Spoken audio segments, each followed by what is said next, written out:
Balimao annokuma très urgent. Balimao, billet lundi 13 juillet 2026. Malion ala sago au sago. Pereza Assimi Goïta abe fait kanani accord d'Alger Moumé Mali Kla. Assimi Goïta be kana kere kilenka awa o baraou o kumakan o discussion de be sena. Ka CCD feke. Irisouye secret commando fana fo Assimi ngena meno secret fo awingena bi Malion.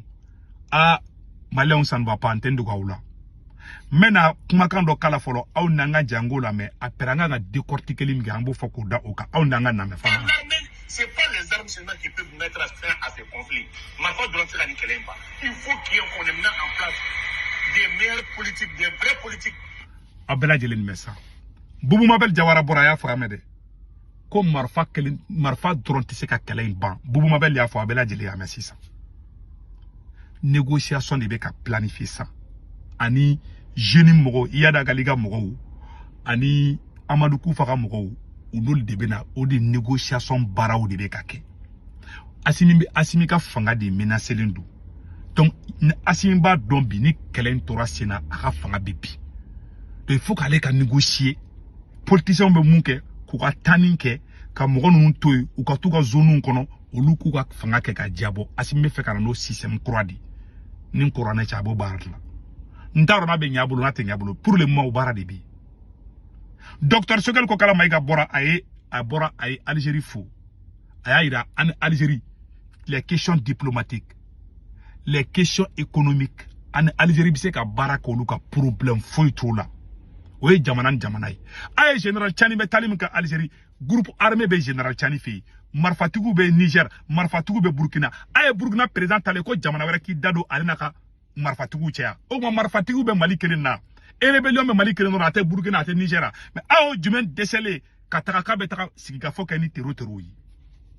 Ah jumen kayake ane asimite. Pour plan de BC, il m'a boubou mabel mangamea.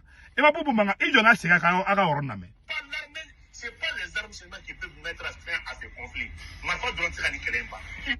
Comme Marfa Drontisseka Kelemba, il m'a ouda élément. Ouda élément. En Algérie ka kele banadro Mbaf makuma jugu fa Algérie mané boubou de dak meninga taro boubou ya da elema parce que on est malo masiso kelingono. Donc si ça négociation ko de besina ayam ba accord d'Alger minade Algérie be kanano di iriso fana mu fasi mingena nango oroni fo yani nganya nga video oroni ko iriso ko asimi go itangana kero ko Bachar Assad gena kibo kalamade ko ka armée fana segara tan chugarla parce que mo be fe ka attaquer tia de quoi angare parce que ni armée be kala te bate abe je sera si kan psychologiquement imaye anga 2012 o ya kala ya no fetro anga sura su bulla kana coup d'état ke atete la ou be ka kala ya de mo ndada de ananye mo bakele faka bakele were be bo donc iriso ya asimina sigide ka sra irala ko stratégie be asimulu kamay parce que asime mari sura si tlanche be mineka be don kasola munu be se kala be don kasola kata sura su ta ka tubla ambassade kono kata sura su ta ka tubla bureau climatisé do kono sunguru baw olu be taka warta ka doluma ki banka armée formée ki take fanga ko kele ki take hasidiya ki take janfay iriso ya wole kala sigi bon an iriso ka mo chama ne fakara anefis anya ne fils fana soro tugo na ntanda lola irisu de ka wuli ga jowo fana ke donc avec la ka kombe ane fils ko kofe imaye uma ane fils Victor uma fetilla ou ya fa don dugu jotoro ou sije elema parce que nous tora la droit à vérité be beau uma ane fils ou ya ne ou boloku ane fils soro tugo ma soro tende Algérie ka implication be ane fils ko ina maintenant ndado la donc Algérie accord d'Alger de beka préparer ça non accord d'Alger mi nanye ibeka kele kanta fede Assimi tara sigo a o fega o accord d'Alger kele avec a sigo de ma indirectement keranina a discussion be sena e mabubu mangame ko marfa kele te kele ba donc négociation ne beke nunu me marfa da ou te marfa chana ante marfa chula mais yoron bubulu bo tubulu Mali armée te kele ke anga sitarnu me na utanga sitarnu attaquer mais o fana be woro mina o woro bo tubulu anga dugu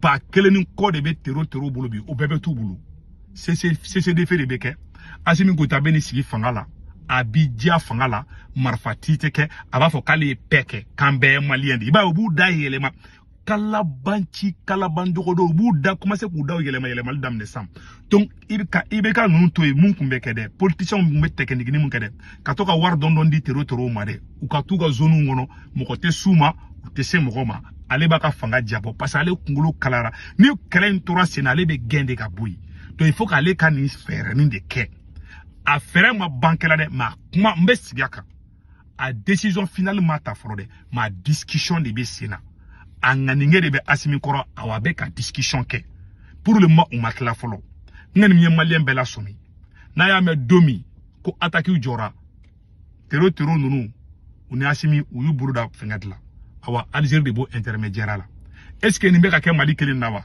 ay général Tchani bɛ taa Algérie ani Algérie bɛ kuma business de kan ani Algérie tɛ kuma ko Algérie ka da don u ka question sécuritaire la ani Algérie bɛ diya o ye tiɲɛ de mais an bɛ se ka an ka kɛlɛ fo ka taga jamana wɛrɛ de kan olu k'i da don an ka kɛlɛ la o ye ça c'est la honte o ye question de souveraineté bari bon maliyɛnw ko wulu farinba n'i ka wulu farin faga dɔ ta b'i kin Asimi Goïta Kidali min nana don min na i m'a ye Kidali bɛ mɔgɔ ninnu bolo de koyi Kidali ko kuma i m'a ye o ye nkalon sugu bɛɛ tigɛ wa sisan Kidali bɛna to mɔgɔ ninnu bolo de n'an bɛ taa Kidali an bɛ to ka wari de d'u ma sisan o de fana fɛɛrɛnin bɛna tigɛ i b'a ye o bɛ commencer ka wari di rebelle ma sisan an bɛ taa Kidali u b'a ko kɛlɛ banna i bɛ ka système politicien système o de bɛ ka préparer o de bɛ en téléchargement ne de filɛ ka secret fɔ an ɲɛna bi Asimi Goïta an ye Kidali sɔrɔ don min na Asimi Goïta ye M5 mɔgɔ fɛn fɛn bɛ a ye gouvernement ci Mali ye Kidali sɔrɔ dɔrɔn Asimi Goïta ye gouvernement ci ka M5 bɛɛ gɛn ka bɔ gouvernement kɔnɔ janfa i m'a ye ala ye Kidali de la tuguni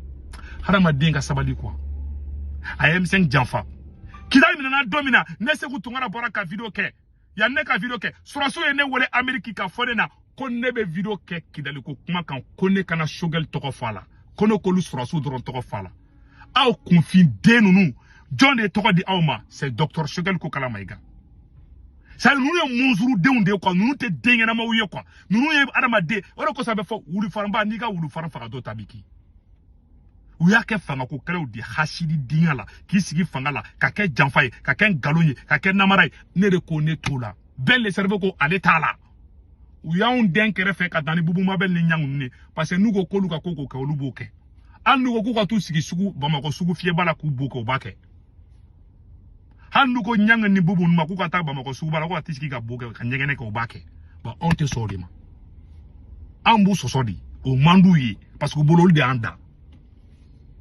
u ye Kidali minɛ dɔrɔn u ye M5 ci u ye Kidali minɛ dɔrɔn u ye M5 mɔgɔ bɛɛ gɛn ka bɔ gouvernement na k'olu de y'a baara kɛ k'a sɔrɔ a travail politique anw d'a kɛ an bɛɛ de jɛra ka kɛ hali IBK bɛ minɛ don min na fugariden ninnu ye anw de wele anw de n'u jɛra ka taga tɛgɛrɛ f'u kun ka jama labɔ a ka taa IBK minɛ a delila ka coup d'état jumɛn ye ko jama de tugura sɔrɔsi kɛ ka taa fɛ ne aw tɛ ne y'a image yira ka preuve yira janfantiden ninnu u tora tuguni u m'u bɔ dɛ Kidali sɔrɔ don min na hali u tun bɛ fɛ ka Choguel Maïga gɛn yanni Kidali ka bi u dɛsɛra di u y'a ka livre jeni ka manamana ko caman k'a la u y'a diɲɛ la gosi sugu tɛ u ma mun da Choguel kan yanni Kidali bɛ sɔrɔ mais Choguel y'a faamuya u tun bɛ fɛ Choguel da ka bɔ ko la k'a fɔ k'olu c'est à dire ko mana kɛ k'a fɔ k'olu d'a kɛ o de y'a to a tɛ se ka jamana jɔ hasididenya ni nalomaya de b'a kunkolo kɔnɔ a tɛ se ka jamana in jɔ ale tɛ fɛ k'a fɔ ko mɔgɔ si ma ɲi jamana kɔnɔ ne tɛ o ye mɔgɔ y'o ye mɔgɔ bɔn ni mɔgɔ kiri piyapiyalen ninnu da to ni tubabuw sera k'an coloniser quoi a ye M5 janfa k'ale kelen bɛ se ka taa n'a ye ka e ye tɔgɔ min sɔrɔ M5 dɔ d'e ma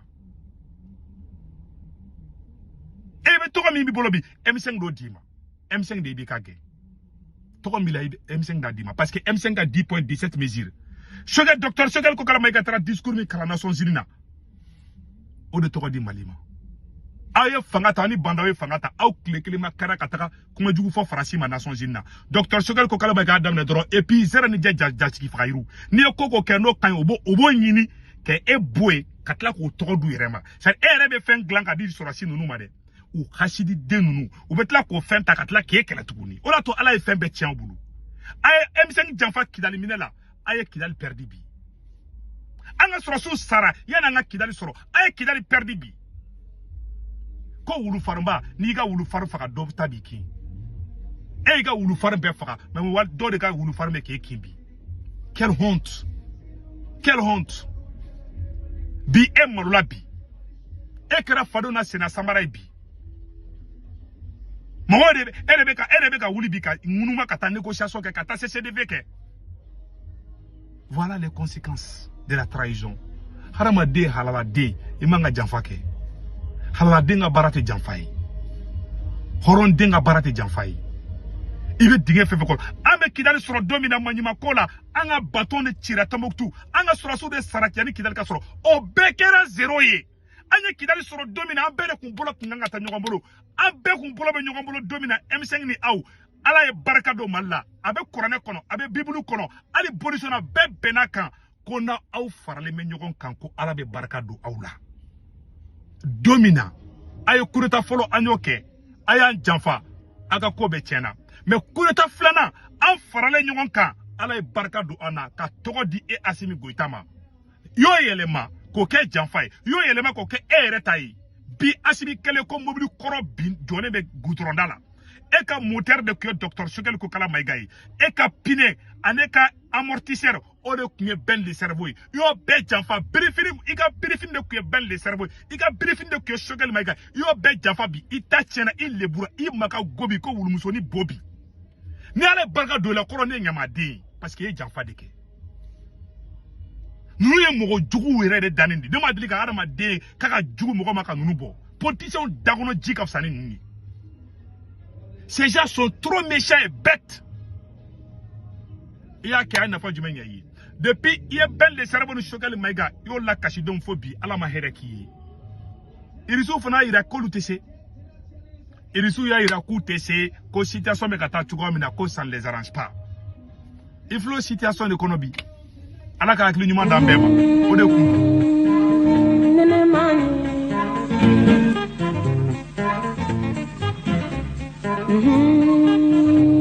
Allah,